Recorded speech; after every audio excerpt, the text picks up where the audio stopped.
So for me, a lot of early 90s horror was at the time like early 90s music, whether it was Nirvana, Metallica, Pearl Jam or whatever. It all seemed a bit crummy compared to the likes of AC/DC, Iron Maiden and a lot of the better stuff from previous decades.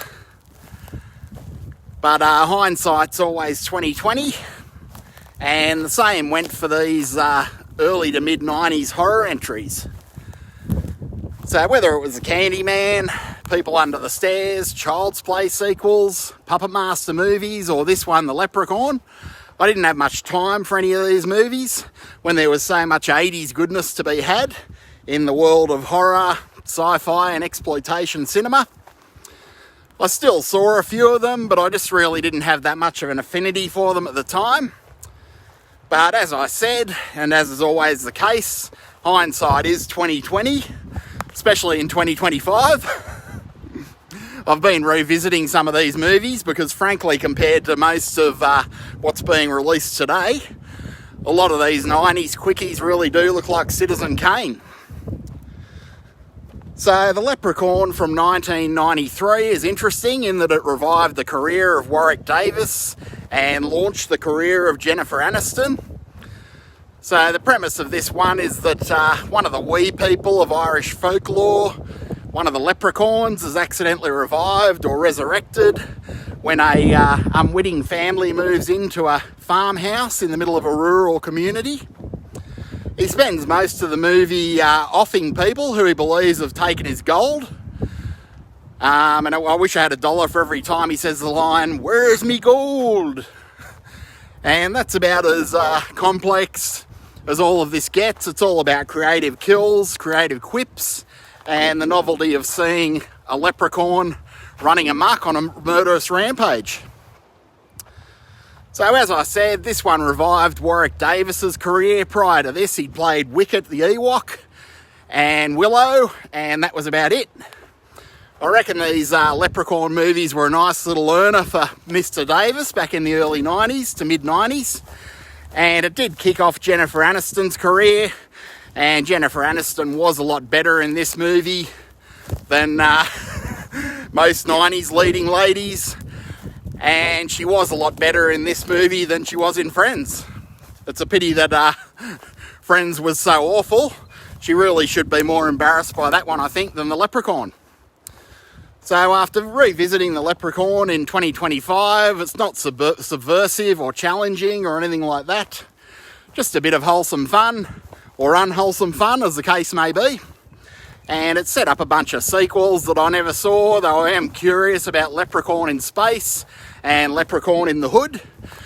It'd probably make a bit of a fun double bill with Critters, I guess.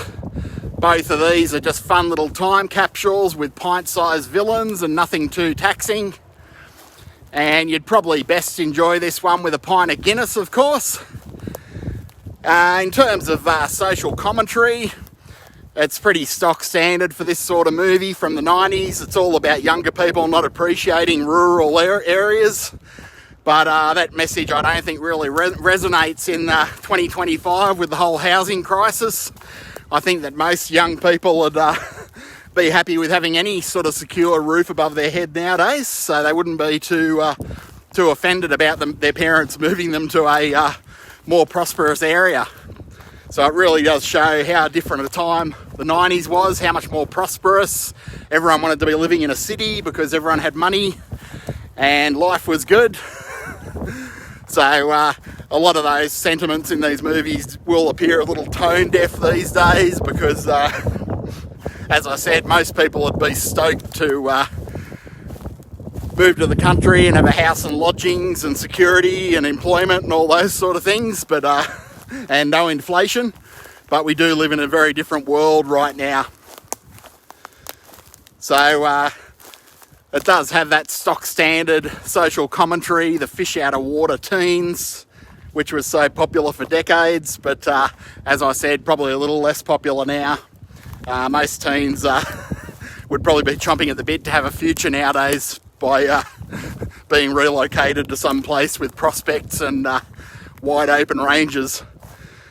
So that is The Leprechaun, starring Willow, or the Ewok, Wicket the Ewok himself, Warwick Davis, starring Jennifer Anniston from Friends. And it did set up a number of sequels, which I haven't ever seen because, like I said, I kind of discounted most of these 90s horror quickies in favour of more reliable horror exploitation, science fiction fare from the 70s and 80s. But as I said, compared to most of what's around today, I'm revisiting a lot of these movies that I either forgot about or missed, because as I said, most of them do really seem like Citizen Kane compared to the average Netflix movie. So hope you're enjoying the channel. If this is your first time here, please let me know how my YouTube driving's going by liking, sharing, subscribing or commenting, especially if you've seen the Leprechaun or have any memories about the Leprechaun. And I upload fairly regularly, or at least I try to. And I'm off to enjoy the rest of my day. Hope you do the same, and I look forward to seeing you next time.